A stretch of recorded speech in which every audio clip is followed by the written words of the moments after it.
This is FBG Jen. And FBG Kristen. And I'm FBG Margot, host and producer. You're listening to the podcast that will help you keep a lid on the junk in the trunk and inspire you to live a happy and confident life. Each episode, we chat with motivational experts and celebs and share our own candid adventures in being healthy. If you're looking for a podcast that's equal parts hilarious and enlightening, well then welcome to the Fit Bottomed Girls podcast.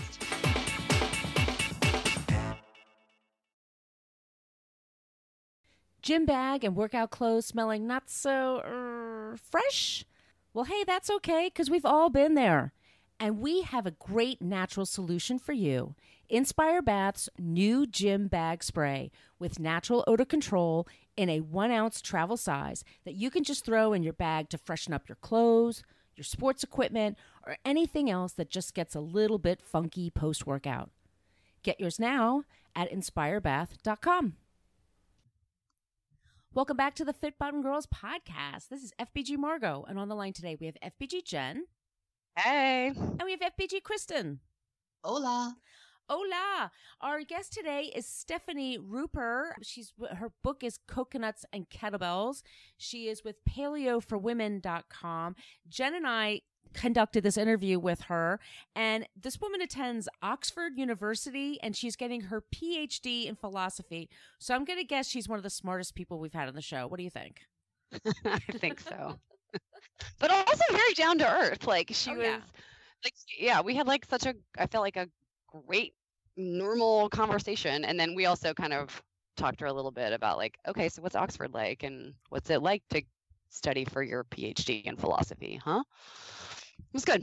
And she describes it as very Harry Potter-ish. That's her life, which that made me so happy when she said that. Me too. So Stefani is passionate about people eating more and better foods versus restriction. And we talk about this, you guys, binge and then restrict and these shame cycles that people get into. She thinks you need to eat more, you need to eat better. She really talks about macronutrients. So if you're curious about that, she talks about it. And she also told us, like, this is how she cured her own PCOS and acne issues, was by eating more and eating better. So I think you guys are going to really enjoy this interview. Once again, she's super down to earth, and she's going to create a philosophy podcast soon on top of all the other things that she does. So I'm so glad she's been on the show today. She is on our show today, excuse me. And then I'm also super duper excited about stickers. Kristen, can you talk about stickers? For sure. Yeah, so we've got Fit Bottomed Girls stickers to hand out to our lovely fans. All you need to do is drop us an email at podcast@fitbottomedgirls.com and let us know that you would dig a sticker. Send us your address and we will get one in the mail to you. And I love them. I think that it's really fun to have them on things that I carry around. They're kind of interesting conversation starters. And, it just lets you kind of show that you're digging the show, you're digging the site, which we love. And you know what? If you get one, go ahead, take a picture, share it on Instagram, tag us, and maybe we'll, share that in a story or something. I think that would be really fun. Yeah, please be sure to subscribe wherever you get your podcast so you never miss an episode. And our social media call outs, all of them, Facebook, Twitter, Instagram, Pinterest, all the good stuff is at Fit Bottom Girls. And please be sure to tag us if you do take a photo of it. And please leave a 5-star review in Apple Podcasts, because if you do, we will read that review on the air. Isn't that exciting? Yes, it is. So you guys, we're going to just jump right into our interview today with Stefani Ruper. This episode is inspired by Inspire Bath. Remember to keep your workout fresh and smelling great with Inspire Bath's new gym spray with natural odor control in a 1-ounce travel size that easily goes anywhere. You can even buy a larger refill bottle for less waste. Just get yours now at inspirebath.com. Stefani Ruper is the co-author of Coconuts and Kettlebells, a personalized 4-week food and fitness plan for long-term health, happiness, and freedom. She founded the website paleoforwomen.com in 2012 and is regarded as the leading authority on the paleo diet for women. She is also the author of Sexy by Nature, and she holds a bachelor degree in biogeochemistry from Dartmouth College, a master's degree in philosophy from Boston University, and is currently working towards her Ph.D. in philosophy at the University of Oxford. Welcome to the show, Stefani. Hi, thank you. Well, thank you for being on the show today. It's myself, FBG Margot, and on the line today, we have FBG Jen. Hey. So we're going to start with your book, Coconuts and Kettlebells. You encourage people to eat more and better foods throughout the day for optimal health. So up to 2,000 calories, So can you please tell us about macronutrients and the macronutrient ratio folks should follow? Sure. Yeah. So this is a book that I co-authored with a woman named Noelle Tarr, who's fabulous. And one of the foundational principles of the book is sort of noticing, again, working with women's health, and I run paleoforwomen.com and have for years. So many of the problems that we have are because we are not nourished enough.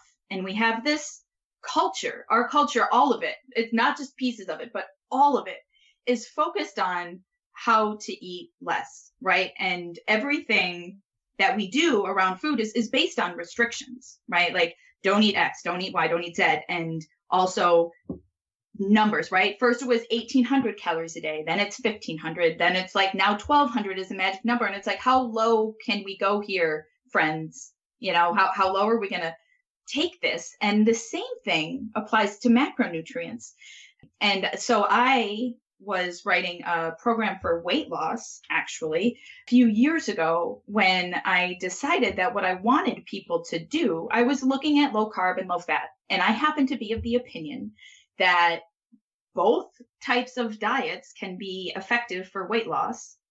And it really depends on your personal physiology and preferences and what have you. And so in this program that I was writing for weight loss, I decided to tell people, okay, get your minimum X, Y, and Z, get your minimum amount of macronutrients that you need, because I really do think that like we need fat every day. We need protein every day. And yeah, there are things you can do without carbohydrates for some amount of time, but generally speaking, a minimum amount of carbohydrate will not hurt you either, especially if you're working on a wide variety of health problems. So I said, here, hit your minimum levels and then fill in the rest of your calories. 2,000, fill in the rest, with really good stuff of whatever macros you like, whatever is better for you. And so in this book, Coconuts and Kettlebells, our minimums are 50 grams of fat a day, 100 grams of carbohydrate, and 50 grams of protein. And now I know that that's quite low, but again, we're setting minimum bars, and then you add more based on, again, if you're an athlete, you're going to eat more protein, right? You might want to be eating more carbohydrate. If you're trying to fix fertility issues, we bump up your carbohydrate intake. If you're breastfeeding, right? But if you're working with insulin resistance, and we say, yeah, okay, you're going to want to try a lower carbohydrate approach for a while. So this is it's a very personalized approach to health. And we know that this isn't particularly good for marketing, right? We're not like, here's the 2 things you can do and you're going to lose X amount of fat in a week. We can't do that. But what we can do is provide you with guidelines and information on figuring out like what is best tailored to your personal physiology. So I think before we get into maybe some of our more questions, can you just give our listeners who aren't familiar as to just like what even macros are, just a rundown of what that is, just the basics? I see. Is that that's what I was supposed to do first? Okay. So all good. All good. No, we're just like busted down. It's just, we know what we're talking about, but sometimes, people could be like, what the hell is this whole macro thing? Yeah, I'm sorry. In my all audience, good. Like, all good. In my audience, all we ever do is talk about macros. So right. You're speaking your speak. Yeah. Yeah. On the Well-Fed Women podcast, which is amazing. Everybody, just kidding. Okay. So there are 3 main macronutrients, and it's that we have divided them into these categories, and they're all forms of energy that your body needs and burns and utilizes in different ways based on the type. There's fat, there's protein, and there's carbohydrate. Protein is it's found in animal products, it's muscle tissue, it's cartilage, it's that sort of thing. And it can also be found in plants, although it's different in plants. And usually the kinds of protein in plants are not necessarily what we would call complete. And so you need to be careful if you're a vegetarian to balance the kinds of plant proteins that you're consuming. So those are proteins. Fats are the oils that you encounter in your life. Butter, egg yolks are very fatty. There are some fats in most plants, very tiny amounts, and then some plants are a lot of fat, like avocados, right? So those are fats. And then carbs, a lot of people think of carbs as like bread and pasta, and that's true. They are carbohydrates, but literally pretty much all plant products are carbohydrates to some degree or another. Vegetables and fruits, potatoes are all carbohydrates. But again, within each of these categories, the fats and the proteins and the carbs, there are still many different divisions within them. And what we do in Coconuts and Kettlebells is try to teach people like not to villainize one macronutrient, but rather in all of the macronutrients that you eat, focus on eating the highest quality ones, the most nutrient dense ones you can find. So in regards to health, your plan talks about people pursuing more rather than less in their lives. So can you talk a little bit about this and what you mean by this? Yeah, so I mentioned already when I was supposed to be telling you what carbs were, that we have this very restrictive culture, and we're always saying, less, restrict. You have to eat less and exercise more. And this is all in pursuit of a calorie deficit, which, I understand can be an important component of weight loss. But the thing is, you really, in order to do these types of things in a sustainable way, right? Like in a way that's going to last you for years, for your life, you need to, it really should happen from a place of real solid psychological health, real solid, like positive relationship with food. You're not constantly wrestling with all the foods that you're trying to avoid. Plus, it's proven psychologically that the more you tell yourself to avoid something, the more you obsess over it, right? And it's not psychologically productive. And whether that feels to people like it's not helpful enough doesn't change the fact that it's definitely like the cornerstone of laying groundwork for like lifelong health and fitness. And what do we say in the cover of the book? Happiness and freedom, what have you. It's really important then. So to not feel like restricted, to not be obsessive over counting your things, and instead to learn to work with your body, to learn to focus on nourishing your body. Because on one hand, we want, you want to see a calorie deficit, quote unquote, in order to lose weight, perhaps. But perhaps more importantly, you want your body to be healthy, so you feel good, and also so it functions well. And this really comes from giving yourself as much nutrients as you possibly can. And that means eating more food. And that's not a bad thing. It's really, really not. And it's not going to make everybody gain a lot of weight, especially if you're focusing on, really high quality stuff. It's much more on the side of health and everything that follows. And all that really it takes is stepping away, taking a bigger picture look at what's going on in our culture.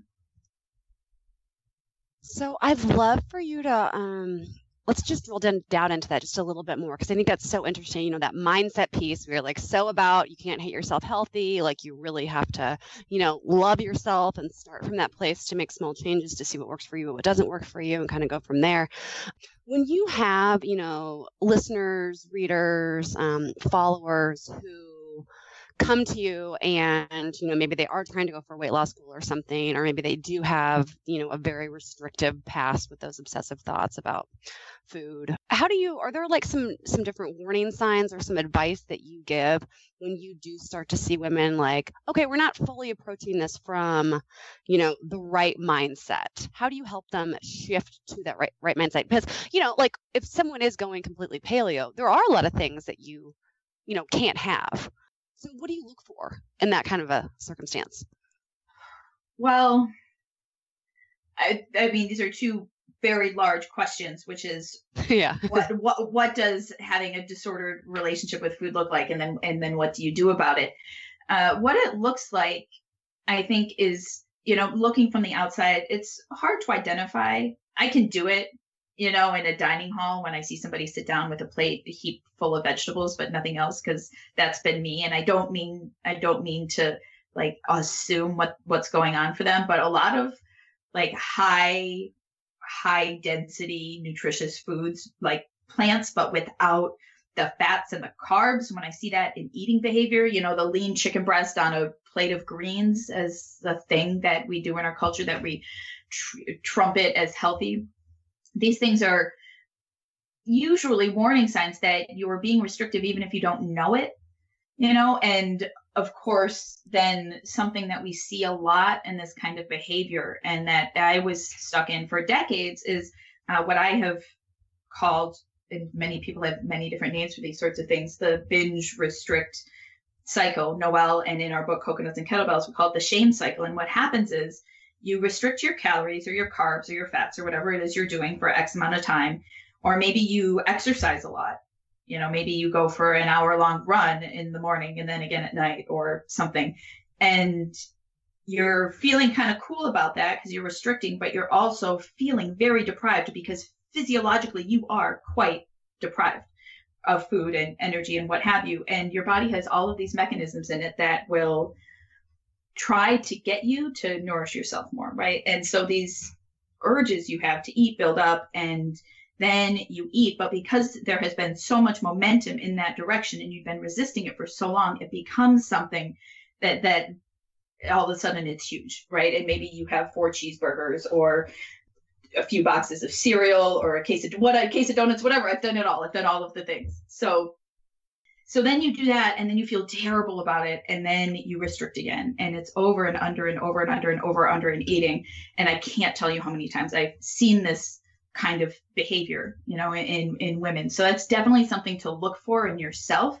And I used to, and I really regret it, when I first started out working in this space, I used to try to help people like fast their way, right? Restrict their way out of this problem. You just have to be good. I'm like, you just have to be quote unquote good, for a few weeks, and then everything will be fine. You'll be back to this weight, and then you'll just have a good balance.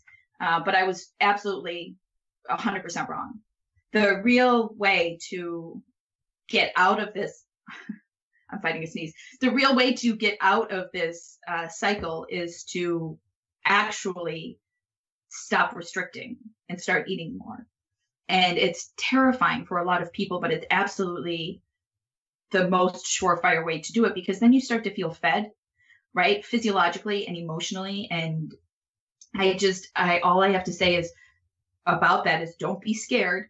Let yourself experiment with this. Just try, just see what happens, because it really does make a change in the way that you relate to food and can totally get rid of those kinds of behaviors.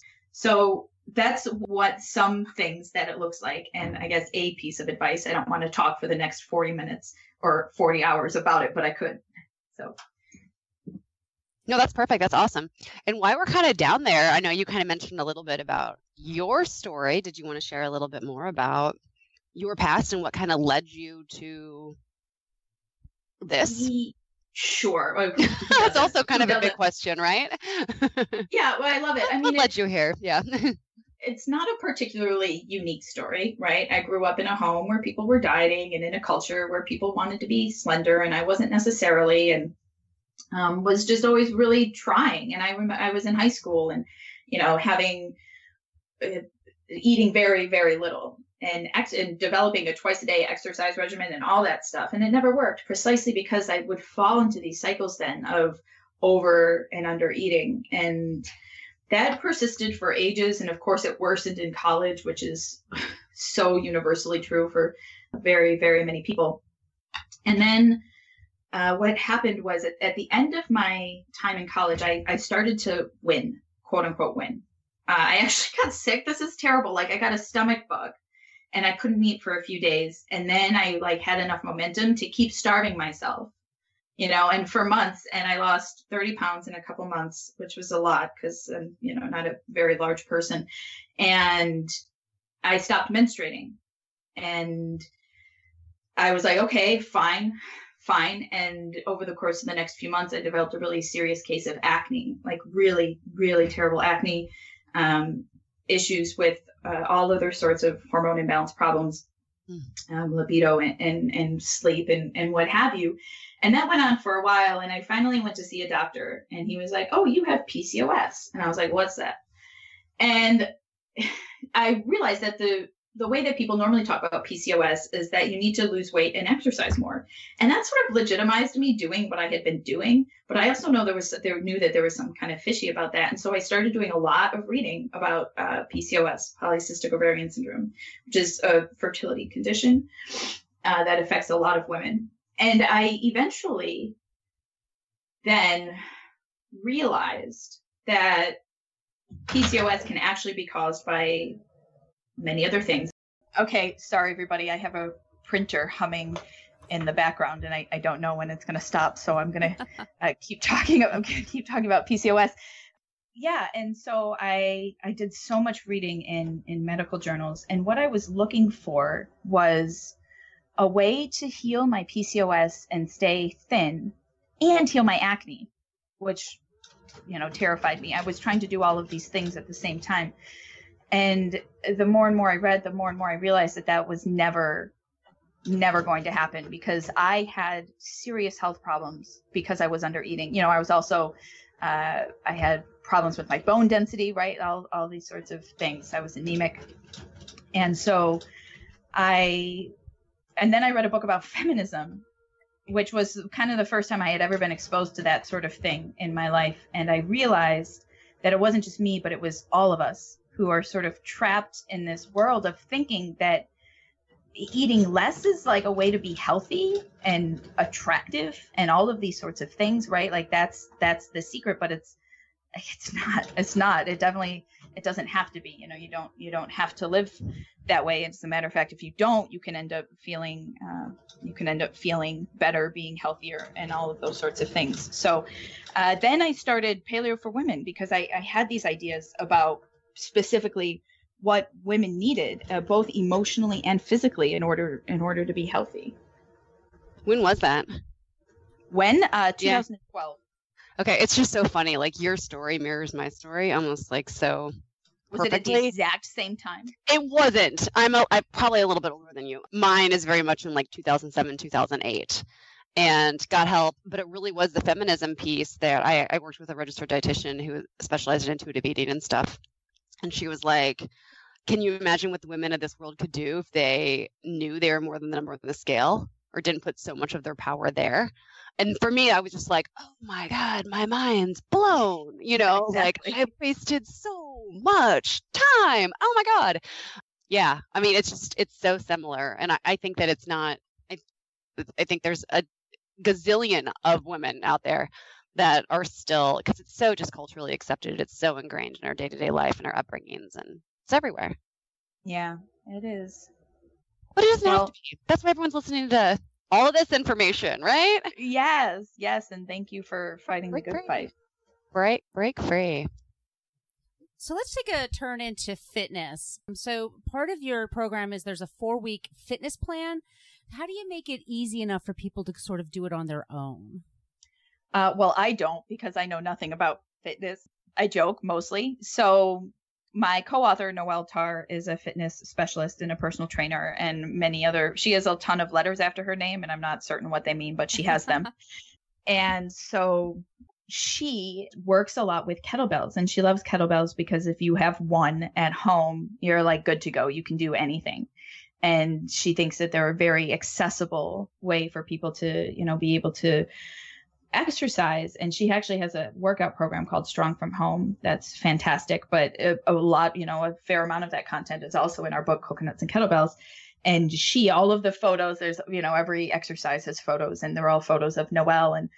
And she really breaks down the fitness component into all different levels, right? All different types of preferences that you might have, all different types of goals. She always says, when you're starting out on a fitness journey, think about what your goals are. What am I trying to achieve here? Am I looking for weightlifting gains, right? Am I looking to be able to have certain cardiovascular fitness? Am I looking to just be able to play with my kids, when I'm older, like what am I looking for? Flexibility. Think about what your goals are. And then in this program that she hands out, you can find a way, she gives you a way to meet them, which is really great. And I've done a lot of the workouts. I have a kettlebell in my room here in my tiny little Oxford dorm. And it's really wonderful. And that's coming from somebody, again, who doesn't really like the gym thing. So what's a typical day like for you? I wake up later than pretty much everybody else, around noon. And I immediately, because my circadian rhythm is shifted somewhat intentionally, in order to reinforce my circadian rhythm, I exercise. I try to make that at least an hour-long cycle outside. In England, we call it cycling. I ride my bike. And then I come back and have a big meal. Early in the day is good for a circadian rhythm. And then I go to the library. And then I have dinner with friends. And then I go back to the library. And I will stay there until I go to bed, which would probably be around 5 a.m. But and I do that in large part because the libraries here are very nice at nighttime, and I enjoy it. And also, a couple days a week, I will go out salsa dancing because I dance and teach salsa, and that's kind of my life. I do travel a fair bit, but when I'm here, I'm here and I'm sitting at a desk, all day. So it's my life. So you're studying to get your Ph.D. in philosophy. That is correct. So how does this study align with your health and wellness goals? Well, that's I love a that sigh. It's a heck of a question. On the surface, it doesn't. They're very different worlds. And I started the Paleo for Women work when I was doing my master's degree and feeling really useless. I wanted to be doing something that was concrete, making a difference in people's lives. So in that way, they have been somewhat separate, but I am also in mid-October. I don't know when this is airing, but mid-October, I'm launching a new podcast and website and stuff for my personal brand as a philosopher. And it will have some very deep underlying threads with what I do with Paleo for Women in terms of helping people understand themselves, helping us understand culture, and trying to set us free from the norms that we've been sort of weighed down by, and become the best possible versions of ourselves. And of course, we'll be talking, my new podcast is called The Meaning of Everything. And so we'll be talking a lot about philosophical things, but in a way that hopefully deeply resonates with people in their day-to-day lives. So it's kind of connected, kind of. Yeah. Wow, that's cool.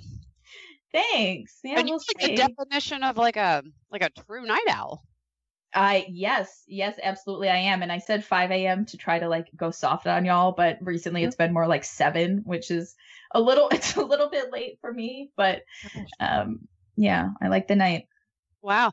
So, oh man, I had a good follow-up question about that and now I've lost it. So I guess I'll go to my backup one that I had. Oh, that's what. Okay. So you're in a dorm room. Yes. How are you eating? What are you cooking? Got any tips there? What are you doing? How do you feed yourself in the dorm? Just the same as living anywhere. There are kitchens, and I do a lot of cooking for myself in Oxford. I spent my whole life, I think a lot of people do, especially when you live in the States, thinking that Harry Potter is this magical dream world that's totally invented, but it's actually a lot like British schools and culture here. So they do meals in dining halls all across Oxford. And so they do prepare meals and they're pretty healthy where I live. And so I eat them. I'm sure they cook with vegetable oils, but I do that occasionally and it's okay. It's not atypical for me to have cake with the dinner here. But yeah, I do. I cook by myself and it's fine. And I do everything very simply. I do a lot of batch preparing, especially of protein, I'll roast a whole chicken and that'll last me for 5 days, something like that, which is very, very convenient. And then I, will microwave vegetables or make a little salad and batch prepare if I can. And that's kind of it. And I just absolutely, it's great. Very, very simple. And these types of things, perhaps they take some effort at the beginning to figure out, how you want to do it and get in the swing of thing. But once you do, it's very easy to carry out your routines,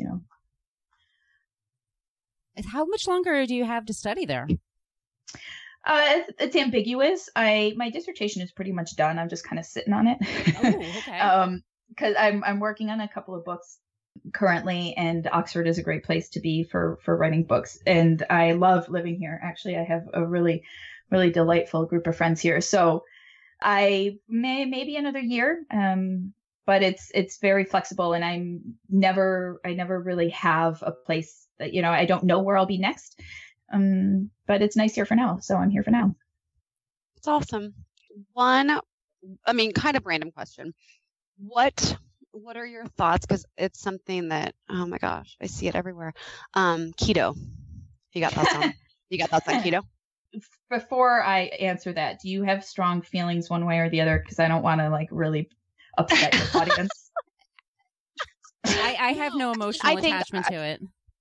I do not. And I know that I know for some people they're like, oh my gosh, it's changed my life. Da, da, da, da. For me, it all comes down to intention and mindset. So very much, is it just another diet? Are you going to get back into that shame cycle, the restrict, the binge cycle? Or is it something that does allow you to, for the first time, maybe have more fats in your diet because you've been eating low fat forever and have just been nutritionally starved, to have more protein and fat and feel better? Yeah. But no, really, say what you want to say. Okay. Here's the thing. I thought we did this already. If you've been in the health scene, in the nutritional, we did this. This was 6 years ago, and I was part of the crowd of people who came in and was like, "Hey, just wait a second. Just wait a second. Let's be cautious." And then everyone's like, "Oh yeah, cool. Carbs are cool." And all the famous people were like, "Yeah, eat your potatoes." The Whole30 was like, "Eat your potatoes. We're putting them back in." And Rob Wolf and eat your potatoes. And now they're everybody's back on. I got an email today from a famous person I won't name that was like, "Are you eating a low carb diet to shave years off your life?" I'm like, "Oh, okay. So I readily admit that ketosis can be therapeutic for people, but not everybody, and I also think that when you go into ketosis, when you decide that you're going to eat a very low carbohydrate diet, you need to be, like you said, very intentional about it, because you will perhaps be at risk of missing out on certain nutrients that are found in plants. And if you're not eating plants, that's a concern. For example, scurvy. Most people probably won't eat so few plants that they get scurvy, but it's a hyperbolic possibility. It is a possibility. And also, if you don't want to be in ketosis forever, you need to understand that when you come off of it, you have to be really careful, because your body will be really insulin insensitive. And it's not necessarily a pathological problem, right? But reintroducing carbs it's going to be, it may very well be really tough. And and there are a wide number of people for whom I would never recommend ketosis. And that would by and large be a lot of the people in my own audience, women who have chronically been under eating, chronically been starving themselves, really concerned about fertility or skin problems. Not everybody with skin problems needs carbs, but there's a lot of people for whom eliminating carbohydrates is just not a great idea. And for what, when you fast, for example, and fasting and ketosis are not altogether that biochemically different, but when you fast, a lot of people talk about how great they feel, but the reason you feel great is because you have a lot of stress hormones running in your system, like adrenaline, and that's cool. Adrenaline's fine, but you should also know that that's what you're doing. And keep an eye out when you do your ketosis, keep an eye out for any kind of symptoms that might come up. Is your libido changing? Is your skin changing? Is your sleep changing? Is your mood changing? All these sorts of things, because it really is a huge, huge physiological change. And again, I think it's worth experimenting with, especially if you have lots and lots of weight that you'd like to lose. I think it could definitely be worthwhile, but I just want people to be cognizant of what it is they're doing. Amen, sister.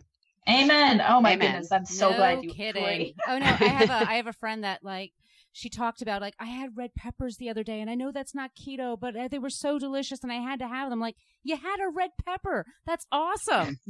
Right. They have like vitamin there C. should be no guilt involved in Yeah. any food, but especially not a red pepper. It's ridiculous. Yeah, it's filled with vitamin C and all that good stuff. So, yeah, thank you. Don't get scurvy. Yes. Don't eat in a way that no one should have scurvy in this day and age. Yeah. God, Yeah, not we're in the not 21st like- century. Because you want to lose 10 pounds. Not cool. No, we're not Arctic explorers in the 1800s, you know? Right. Like, it shouldn't be a thing. And that's exactly the thing is everybody's like, well, how can I be starving? I live in, you know, America today where food is really abundant. And I'm like, well, that's the thing is, you know, your body isn't, your body doesn't know what you're trying to do here with ketosis. It just thinks that you're like, you know, that you can't eat any carbs. It doesn't know why. It doesn't know you're trying to be healthy. So just, yeah, be safe, kids. That's awesome. Jen, do you have any more questions? Steffi, let me Oh, ask wait, I was on mute. I'm sorry. Okay, so Jen, do you have any more questions? We've all had our moment today. Sorry, audience. It's a Friday afternoon. No, I do not have another question. I like the stay safe message, and I think we should go to the final question, the final stuff, Margot. Okay, well, we have Stephanie, first we need to have you tell our audience where they can find you on social media.